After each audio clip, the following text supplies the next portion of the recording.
اعوذ باللہ من الشیطان الرجیم بسم اللہ الرحمن الرحیم السلام علیکم ورحمۃ اللہ وبرکاتہ۔ داستان ایمان فروشوں کی ایپیسوڈ نمبر 35 میں آپ سب کو خوش آمدید کہتے ہیں۔ خلیفہ نے محافظ دستے کے ناک میں دم کر رکھا تھا۔ تمام تر محافظ دستہ دھوپ میں کھڑا تھا۔ سورج غروب ہونے میں کچھ دیر باقی تھی۔ اس دستے کو صبح کھڑا کیا گیا تھا۔ کمانداروں اور عہدیداروں کو بھی کھانے کی اجازت دی گئی تھی، نہ پانی پینے کی۔ رجب بار بار آتا اور اعلان کرتا کہ لڑکی محافظوں کی مدد کے بغیر اغوا نہیں کی جا سکتی تھی۔ جس کسی نے اغوا میں مدد دی ہے وہ سامنے آ جائے، ورنہ تمہیں یہیں بھوکا اور پیاسا مار دیا جائے گا۔ اگر لڑکی خود باہر گئی ہوتی تو تم میں سے کسی نہ کسی نے ضرور دیکھا ہوتا۔ ان دھمکیوں کا کچھ اثر نہیں ہو رہا تھا۔ سب کہتے تھے کہ وہ بے گناہ ہے۔ خلیفہ رجب کو ٹکنے نہیں دے رہا تھا۔ اس نے رجب سے کہا تھا، مجھے لڑکی کا افسوس نہیں، پریشانی یہ ہے کہ جو اتنے کڑے پہرے سے لڑکی کو اغوا کر سکتی ہیں وہ مجھے بھی قتل کر سکتی ہیں۔ مجھے یہ ثبوت چاہیے کہ لڑکی کو سلطان صلاح الدین ایوبی نے اغوا کرایا ہے۔ رجب نے اغوا کا بہتان سلطان صلاح الدین ایوبی کے سر پر تھوپا تھا، مگر خلیفہ اسے کہہ رہا تھا کہ ثبوت لاؤ۔ رجب ثبوت کہاں سے لاتا؟ اس کی جان پر بن گئی تھی۔ وہ ایک بار پھر محافظ دستے کے سامنے گیا۔ غصے سے وہ باولا ہوتا جا رہا تھا۔ وہ کئی بار دی ہوئی دھمکی ایک بار پھر سے دینے ہی لگا تھا کہ دروازے پر کھڑے سنتریوں نے دروازے کھول دیے اور اعلان کیا، امیر مصر تشریف لا رہے ہیں۔ بڑے دروازے میں سلطان صلاح الدین ایوبی کا گھوڑا داخل ہوا۔ اس کے آگے دو محافظ سواروں نے گھوڑے اتارے۔ گھڑ سوار 8 تھے، ایک دائیں اور بائیں تھا۔ ان کے پیچھے سلطان صلاح الدین ایوبی کے حاکم اور مشیر تھے، ان میں علی بن سفیان بھی تھا۔ رجب نے خلیفہ کو اطلاع بھیجی تھی کہ سلطان صلاح الدین ایوبی آیا ہے۔ سب نے دیکھا کہ سلطان صلاح الدین ایوبی کے اس جلوس کے پیچھے 4 پہیوں والی ایک گاڑی بھی تھی، جس کے آگے 2 گھوڑے جتے ہوئے تھے۔ گاڑی پر 2 لاشیں پڑی تھیں، ایک سیدھی اور دوسری الٹی۔ تیر ابھی تک لاشوں میں اترے ہوئے تھے۔ ان لاشوں کے ساتھ وہ 3 چھتر سوار بھی تھے جنہوں نے ان حبشیوں کو مارا تھا۔ خلیفہ باہر آ گیا۔ سلطان صلاح الدین ایوبی اور اس کے تمام سوار گھوڑوں سے اترے۔ سلطان صلاح الدین ایوبی نے اسی احترام سے خلیفے کو سلام کیا جس احترام کا وہ حقدار تھا۔ جھک کر اس سے مصافحہ کیا اور اس کا ہاتھ چوما۔ مجھے آپ کا پیغام مل گیا تھا کہ میں آپ کے حرم کی لڑکی واپس کر دوں، سلطان صلاح الدین ایوبی نے کہا۔ میں آپ کے 2 محافظوں کی لاشیں یہاں پہ لایا ہوں۔ یہ لاشیں مجھے بے گناہ ثابت کر دیں گی، اور میں حضور اقدس میں یہ گزارش کرنا ضروری سمجھتا ہوں کہ سلطان صلاح الدین ایوبی آپ کی فوج کا سپاہی نہیں ہے۔ جس خلافت کی آپ نمائندگی کر رہے ہیں وہ اس کا بھیجا ہوا ہے۔ خلیفہ نے سلطان صلاح الدین ایوبی کے تیور بھانپ لیے۔ اس فاطمی خلیفہ کا ضمیر گناہوں کے بوجھ سے کراہ رہا تھا۔ وہ سلطان صلاح الدین ایوبی کی بالغ اور پرجلال شخصیت کا سامنا کرنے کا بالکل قابل نہیں تھا۔ اس نے سلطان صلاح الدین ایوبی کے کندھے پر ہاتھ رکھ کر کہا، میں تمہیں اپنے بیٹوں سے زیادہ عزیز سمجھتا ہوں۔ سلطان صلاح الدین ایوبی، اندر آ جاؤ۔ میری حیثیت ابھی ملزم کی ہے، سلطان صلاح الدین ایوبی نے کہا۔ مجھے ابھی صفائی پیش کرنی ہے کہ میں اغوا کا ملزم نہیں ہوں۔ خدائے ذوالجلال والاکرام نے میری مدد فرمائی ہے اور 2 لاشیں بھیجی ہیں۔ یہ لاشیں بولیں گی نہیں، ان کی خاموشی اور ان میں اترے ہوئے تیر گواہی دیں گے کہ سلطان صلاح الدین ایوبی اس جرم کا مجرم نہیں جو کسر خلافت میں سرزد ہوا ہے۔ میں جب تک اپنے آپ کو بے گناہ ثابت نہ کر لوں گا اندر نہیں جاؤں گا۔ وہ لاشوں کی طرف چل پڑا۔ خلیفہ کھچا ہوا اس کے پیچھے پیچھے گیا۔ تھوڑی دور 400-450 نفری کا محافظ دستہ بھی کھڑا تھا۔ سلطان صلاح الدین ایوبی نے کہا کہ لاشیں اٹھوا کر اس کے دستے کے سامنے رکھ دیں اور بلند آواز سے کہا، 8 سپاہی آگے آؤ اور لاشوں کو دیکھ کر بتاؤ کہ یہ کون ہے۔ پہلے کماندار اور عہدیدار ہیں۔ انہوں نے لاشیں دیکھ کر ان کے نام بتائے اور کہا، یہ ہمارے دستے کے سپاہی تھے۔ ان کے بعد 8 سپاہی مزید ہے۔ انہوں نے بھی لاشوں کو دیکھ کر کہا کہ یہ ان کے ساتھی تھے۔ 8 اور سپاہی ہے، پھر اور ہے اور بتاتے رہے کہ یہ لاشیں ان کے فلاں ساتھیوں کی ہیں۔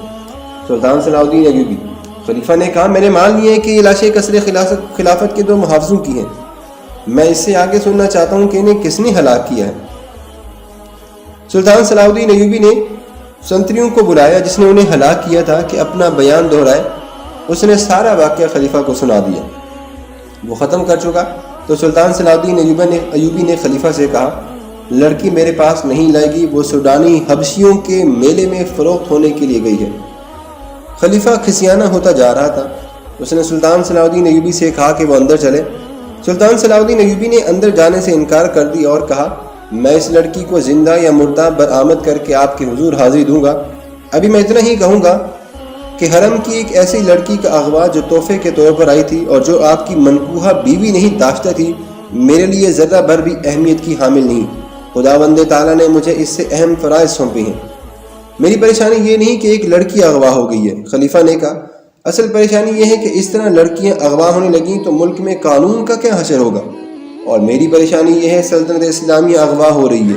سلطان صلاح الدین ایوبی نے کہا، آپ زیادہ پریشان نہ ہوں، میرا شعبہ رساغ جو ہے وہ لڑکی کو جلد برآمد کرنے کی کوشش کرے گا۔ خلیفہ سلطان صلاح الدین ایوبی کو ذرا پرے لے گیا اور کہا، صلاح الدین، میں ایک عرصے سے دیکھ رہا ہوں کہ تم مجھ سے کھچے کھچے رہتے ہو۔ میں نجم الدین ایوب سلطان صلاح الدین ایوبی کے والد محترم کا بہت احترام کرتا ہوں، مگر تمہارے دل میں میرے لیے ذرا بھر بھی احترام نہیں، اور مجھے آج بتایا گیا ہے کہ جامع مسجد کے خطیب امیر العالم نے یہ گستاخی کی ہے کہ خطبے سے میرا نام بھی ہٹا دیا۔ مجھے رجب نے بتایا ہے کہ میں اس سے گستاخی کی سزا بھی دے سکتا ہوں۔ میں تم سے پوچھنا چاہتا ہوں کہ اس نے تمہاری شے پر تو ایسا نہیں کیا؟ میری شے پر نہیں، میرے حکم پر اس نے خلیفہ کا نام خطبے سے حذف کیا ہے۔ سلطان صلاح الدین ایوبی نے کہا، صرف آپ کا نام نہیں بلکہ ہر اس خلیفے کا نام خطبے سے ہٹا دیا گیا ہے جو آپ کے بعد آئے گا اور اس کے بعد آئے گا۔ کیا یہ حکم فاطمی خلافت کو کمزور کرنے کے لیے کیا جا رہا ہے؟ خلیفہ نے پوچھا۔ مجھے شک ہے کہ یہاں عباسی خلافت لائی جا رہی ہے، حضور بہت بوڑھے ہو گئے ہیں۔ سلطان صلاح الدین ایوبی نے کہا، قرآن نے شراب کو اسی لیے حرام کہا ہے کہ اس سے دماغ معوف ہو جاتا ہے۔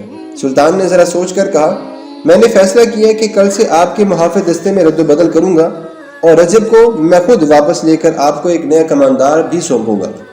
لیکن میں رجب کو یہاں رکھنا چاہتا ہوں، خلیفہ نے کہا۔ میں حضور سے درخواست کرتا ہوں کہ فوجی معاملات میں دخل دینے کی کوشش نہ کریں۔ سلطان صلاح الدین ایوبی اور علی بن سفیان کی طرف متوجہ ہوا، جو کہ 5 حبشی محافظوں کے ساتھ لے کر ان کے ساتھ کھڑا تھا۔ یہ 5 اسی قبیلے سے تعلق رکھتے ہیں، علی بن سفیان نے کہا۔ میں نے اس دستے سے مخاطب ہو کر کہا کہ اس قبیلے کے کوئی آدمی یہاں ہوں تو باہر آ جائیں۔ یہ 5 صفوں سے باہر آ گئے۔ ان کے متعلق مجھے ان کے کماندان نے بتایا کہ پرسوں سے چھٹی پر جا رہے ہیں، میں انہیں اپنے ساتھ لے جا رہا ہوں، لڑکی کے اغوا میں ان کا ہاتھ ہو سکتا ہے۔ سلطان صلاح الدین ایوبی نے رجب کو بلا کر کہا، کل یہاں دوسرا کماندار بھی آ رہا ہے، آپ میرے پاس آ جائیں گے، میں آپ کو منجنیقوں کی کمان دینا چاہتا ہوں۔ رجب کے چہرے کا رنگ بدل گیا۔ امی عرارہ کو گھوڑے پر ڈالے ہوئے جب 2 حبشی اتنی دور نکل گئے جہاں انہیں تعاقب کا خطرہ نہ رہا تو انہوں نے گھوڑے روک لیے۔ لڑکی ایک بار پھر آزاد ہونے کے لیے تڑپنے لگی۔ حبشیوں نے اسے کہا کہ اس کا تڑپنا بیکار ہے، اب اگر اسے وہ آزاد بھی کر دیں تو اس ریگستان سے وہ زندہ نہیں نکل سکے گی۔ انہوں نے یہ بھی کہا کہ وہ اسے بے آبرو نہیں کرنا چاہتے، اگر ان کی نیت ایسی ہوتی تو وہ اس کے ساتھ وحشیوں جیسا سلوک کر چکے ہوتے۔ امی عرارہ حیران تھی کہ انہوں نے اسے چھیڑا تک نہیں تھا۔ انہیں تو جیسے احساس ہی نہیں تھا کہ اتنی دلکش لڑکی ان کے رحم و کرم پر ہے۔ ان میں سے ایک نے، جو کہ مارا جا چکا تھا، مرنے سے پہلے اس کے سامنے گھٹنوں کے بل بیٹھ کر التجا کی تھی کہ وہ تڑپ تڑپ کر اپنے آپ کو اذیت میں نہ ڈالے۔ امی عرارہ نے ان سے پوچھا کہ اسے کہاں لے جایا جا رہا ہے، تو اسے جواب دیا گیا کہ وہ آسمان کے دیوتا کی ملکہ بنانے کے لیے اس کو لے کے جا رہے ہیں۔ انہوں نے لڑکی کی آنکھوں پر پٹی باندھ دی اور اٹھا کر گھوڑے پر بٹھا دیا۔ اس نے آزاد ہونے کی ہر ممکن کوشش کی تھی، لیکن آخرکار اس نے ہر کوشش ترک کر دی۔ اس نے دیکھ لیا تھا کہ یہ کوشش بے سود ہے۔ گھوڑے چل پڑے اور امی عرارہ ایک حبشی کے آگے گھوڑے پر بیٹھی ہوئی ہچکولے کھاتی جا رہی تھی۔ ایک جگہ رک کر اس کے منہ میں پانی ڈالا گیا اور گھوڑے چل پڑے۔ بہت دیر بعد خنکی سے امی عرارہ نے محسوس کیا کہ رات ہو گئی ہے۔ گھوڑے رک گئے۔